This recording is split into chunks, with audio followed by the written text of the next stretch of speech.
ಸಂಜೀವಿನಿ ಪರ್ವತವನ್ನು ಹೊತ್ತಿರುವ ಆಂಜನೇಯ ಚಿತ್ರದಲ್ಲಿ ಬೆಟ್ಟದ ಭಾರ ಮತ್ತು ಆತನ ಬಾಲ ಹಾಗೂ ಕಾಲುಗಳ ಚಲನೆಯ ನಡುವೆ ಇರುವ ದೃಶ್ಯ ಸಮತೋಲನ ನಿಜಕ್ಕೂ ಕಲೆಯ ಒಂದು ಸುಂದರ ಉದಾಹರಣೆ. ಪ್ರಕೃತಿ ಮತ್ತು ನಮ್ಮ ದೇಹದಲ್ಲಿ ಕಂಡುಬರುವ ಇಂತಹ ನಿಖರವಾದ ಸಮತೋಲನ ಹಾಗೂ ಸಿಮಿಟ್ರಿಗೆ ಸಂಬಂಧಿಸಿದ ಎರಡು ಅದ್ಭುತ ಉದಾಹರಣೆಗಳಿವೆ. ಜೇನುಗೂಡಿನ ಷಡ್ಭುಜಾಕೃತಿ. ಜೇನುನೊಣಗಳು ತಮ್ಮ ಗೂಡನ್ನ ಷಡ್ಭುಜಾಕೃತಿಯಲ್ಲಿ ಕಟ್ಟುತ್ತವೆ. ಈ ಆಕೃತಿಯನ್ನ ನೀವು ಮಧ್ಯದಲ್ಲಿ ಹೇಗೆ ವಿಭಾಗಿಸಿದರೂ ಎಲ್ಲ ಕಡೆಯಿಂದಲೂ ಸಮಾನವಾಗಿ ಮತ್ತು ಸಮತೋಲಿತವಾಗಿ ಕಾಣುತ್ತದೆ. ಪ್ರಕೃತಿಯ ಈ ಗಣಿತದ ವಿನ್ಯಾಸವು ಜೇನುನೊಣಗಳಿಗೆ ಕನಿಷ್ಠ ಪ್ರಮಾಣದ ಮೇಣವನ್ನು ಬಳಸಿ ಗರಿಷ್ಠ ಪ್ರಮಾಣದ ಜೇನನ್ನು ಸಂಗ್ರಹಿಸಲು ಸಹಾಯ ಮಾಡುತ್ತವೆ. ನಮ್ಮ ಶ್ವಾಸಕೋಶದ ಫ್ರಾಕ್ಟಲ್ಸ್. ನಮ್ಮ ಶ್ವಾಸಕೋಶದ ನಾಳಗಳು ಕವಲೊಡೆಯುವ ರೀತಿಯು ಫ್ರಾಕ್ಟಲ್ಸ್ ಎಂಬ ಗಣಿತ ತತ್ವವನ್ನು ಆಧರಿಸಿದೆ. ಫ್ರಾಕ್ಟಲ್ಸ್ ಅಂದರೆ ಒಂದು ವಿನ್ಯಾಸವು ತನ್ನನ್ನು ತಾನೇ ನಿರಂತರವಾಗಿ ಪುನರಾವರ್ತಿಸಿಕೊಳ್ಳುವುದು. ಅಂದರೆ ಶ್ವಾಸಕೋಶದ ಒಂದು ದೊಡ್ಡ ನಾಳವು ಹೇಗೆ ಕವಲೊಡೆಯುತ್ತದೆಯೋ ಅದರ ಕೊನೆಯಲ್ಲಿರುವ ಅತಿ ಸಣ್ಣ ನಾಳವೂ ಕೂಡ ಅದೇ ವಿನ್ಯಾಸದಲ್ಲಿ ಕವಲೊಡೆಯುತ್ತದೆ. ಇದು ಕನಿಷ್ಠ ಜಾಗದಲ್ಲಿ ಗರಿಷ್ಠ ಆಮ್ಲಜನಕವನ್ನು ಹೀರಿಕೊಳ್ಳಲು ಪ್ರಕೃತಿ ಕಂಡುಕೊಂಡಿರುವ ಸಮತೋಲಿತ ವಿನ್ಯಾಸವಾಗಿದೆ. ದೇವಸ್ಥಾನದ ಗೋಪುರಗಳು ಮತ್ತು ವಿಗ್ರಹಗಳು.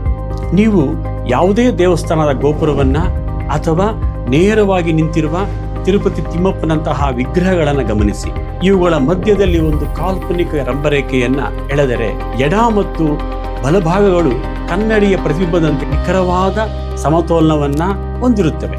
ಇದೇ ಕಾರಣಕ್ಕೆ ದೇವರ ಗುಡಿಯ ಮುಂದೆ ನಿಂತಾಗ ನಮ್ಮ ಮನಸ್ಸಿಗೆ ಒಂದು ರೀತಿಯ ಶಾಂತಿ ಮತ್ತು ಸ್ಥಿರತೆಯ ಭಾವನೆ ಮೂಡುತ್ತದೆ. ನಟರಾಜನ ಮೂರ್ತಿ ಡೈನಾಮಿಕ್ ಬ್ಯಾಲೆನ್ಸ್ಗೆ ಉದಾಹರಣೆ. ಮೊದಲು ಹೇಳಿದ ಆಂಜನೇಯನ ಚಿತ್ರದಂತೆಯೇ ಶಿವನ ನಟರಾಜ ಮೂರ್ತಿಯಲ್ಲೂ ಅದ್ಭುತವಾದ ದೃಶ್ಯ ಸಮತೋಲನವಿದೆ. ಶಿವನು ತನ್ನ ಒಂದು ಕಾಲನ್ನು ಮೇಲಕ್ಕೆತ್ತಿ ನೃತ್ಯ ಮಾಡುತ್ತಿದ್ದರೂ ಆ ಮೂರ್ತಿಯು ಎಲ್ಲಿಯೂ ವಾಲಿದಂತೆ ಕಾಣುವುದಿಲ್ಲ. ಏಕೆಂದರೆ ಅವನ ಕೈಗಳ ವಿನ್ಯಾಸ, ಹಾರುತ್ತಿರುವ ಕೂದಲು, ಎತ್ತಿದ ಕಾಲು ಮತ್ತು ಮೂರ್ತಿಯ ಸುತ್ತಲೂ ಇರುವ ಬೆಂಕಿಯ ವೃತ್ತಾಕಾರದ ಪ್ರಭಾವಳಿಯು ಇಡೀ ಮೂರ್ತಿಯನ್ನ ಭೌತಿಕವಾಗಿ ಮತ್ತು ದೃಷ್ಟಿಕೋನದಲ್ಲಿ ಪರಿಪೂರ್ಣ ಸಮತೋಲನದಲ್ಲಿರುತ್ತದೆ. ಈ ದೃಶ್ಯ ಸಮತೋಲನ ಎಂದರೇನು ಅಂತ ನೋಡೋಣ.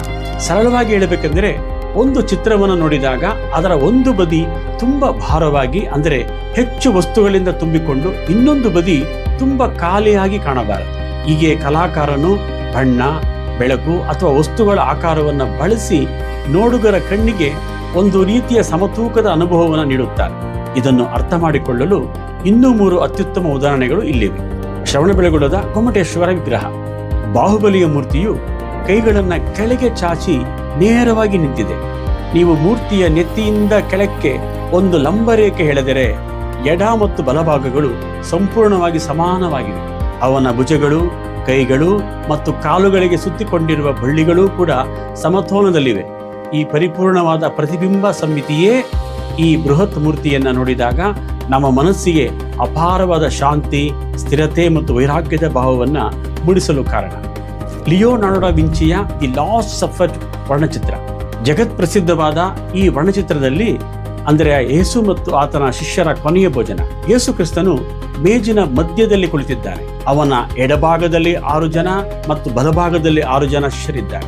ಹಿನ್ನೆಲೆಯಲ್ಲಿರುವ ಕಿಟಕಿಗಳು ಮತ್ತು ಕೋಣೆಯ ಗೋಡೆಗಳ ರೇಖೆಗಳು ನಿಖರವಾಗಿ ಯೇಸುವಿನ ತಲೆಯ ಹಿಂದೆಯೇ ಬಂದು ಸೇರುತ್ತವೆ. ಕೋಣೆಯಲ್ಲಿರುವ ಶಿಷ್ಯರಲ್ಲಿ ಎಷ್ಟೇ ಕೋಲಾಹಲವಿದ್ದರೂ ಆ 6 ಜನರ ಗುಂಪು ಮತ್ತು ಮಧ್ಯದಲ್ಲಿರುವ ಯೇಸುವಿನ ಶಾಂತವಾದ ಭಂಗಿಯು ಇಡೀ ಚಿತ್ರಕ್ಕೆ ಒಂದು ಅದ್ಭುತ ದೃಶ್ಯ ಸಮತೋಲನವನ್ನ ನೀಡುತ್ತದೆ. ವಿನ್ಸೆಂಟ್ ವ್ಯಾನ್ ಗಾಘ್ನ ಸ್ಟಾರಿ ನೈಟ್. ಸಮತೋಲನ ಅಂದರೆ ಕನ್ನಡಿಯ ಪ್ರತಿಬಿಂಬದಂತೆ ಎರಡೂ ಕಡೆ ಒಂದೇ ರೀತಿಯ ವಸ್ತುಗಳಿರಬೇಕು ಎಂದೇನಿಲ್ಲ. ಬೇರೆ ಬೇರೆ ವಸ್ತುಗಳನ್ನು ಬಳಸಿ ಸಮತೋಲನ ಮಾಡುವುದೇ ನಿಜವಾದ ಜಾಣ್ಮೆ. ಸ್ಟಾರಿ ನೈಟ್ ಚಿತ್ರದಲ್ಲಿ ಎಡಭಾಗದಲ್ಲಿ ಒಂದು ದೊಡ್ಡದಾದ ಕಡು ಬಣ್ಣದ ಮರವಿದೆ. ಅದು ನೋಡಲು ತುಂಬಾ ಭಾರವಾಗಿ ಕಾಣುತ್ತದೆ. ಆದರೆ ಚಿತ್ರಕಾರನು ಆ ಭಾರವನ್ನ ಸರಿದೂಗಿಸಲು ಬಲಭಾಗದಲ್ಲಿ ಪ್ರಕಾಶಮಾನವಾದ ಹೊಳೆಯುವ ಹಳದಿ ಚಂದ್ರ ಮತ್ತು ತಿರುಗುತ್ತಿರುವ ನಕ್ಷತ್ರಗಳನ್ನ ಬಿಡಿಸಿದ್ದಾನೆ. ಗಾಢವಾದ ಮರದ ತೂಕವನ್ನು ಬೆಳಗುವ ಚಂದ್ರನ ಬೆಳಕು ದೃಶ್ಯಗೋಚರವಾಗಿ ಸರಿದೂಗಿಸುತ್ತದೆ. ತಾಜ್ ಮಹಲ್. ಕಲೆಯ ಬಗ್ಗೆ ಮಾತನಾಡುವಾಗ ತಾಜ್ ಮಹಲ್ ಅನ್ನ ಬಿಡುವಂತಿಲ್ಲ. ಮುಖ್ಯ ಗುಮ್ಮಟದ ಸರಿಯಾಗಿ 2 ಬದಿಗಳಲ್ಲಿರುವ ಮಿನಾರುಗಳು, ಮುಂಭಾಗದ ನೀರಿನ ಕೊಳದಲ್ಲಿ ಬೀಳುವ ಕಟ್ಟಡದ ನಿಖರವಾದ ಪ್ರತಿಬಿಂಬ, ಇವೆಲ್ಲವೂ ಕಣ್ಣಿಗೆ ಹಿತವಾದ ದೃಶ್ಯ ಸಮತೋಲನವನ್ನ ಒದಗಿಸುತ್ತವೆ. ಪ್ರಕೃತಿಯು ಹೇಗೆ ನಮ್ಮ ದೇಹದಲ್ಲಿರುವ DNA ಮತ್ತು ನಾವು ಬಿಡಿಸುವ ರಂಗೋಲಿಯಲ್ಲಿ ಗಣಿತದ ಸಿಮಿಟ್ರಿ ಮತ್ತು ಸಮತೋಲನವನ್ನು ಅಡಗಿಸಿಟ್ಟಿದೆಯೋ ಅದೇ ರೀತಿ ಶ್ರೇಷ್ಠ ಕಲಾವಿದರು ಮತ್ತು ಶಿಲ್ಪಿಗಳು ತಮ್ಮ ಕೃತಿಗಳಲ್ಲಿ ಈ ದೃಶ್ಯ ಸಮತೋಲನವನ್ನು ಬಳಸಿ ನಮ್ಮ ಕಣ್ಣು ಮತ್ತು ಮನಸ್ಸನ್ನು ಮಂತ್ರಮುಗ್ಧಗೊಳಿಸುತ್ತಾರೆ.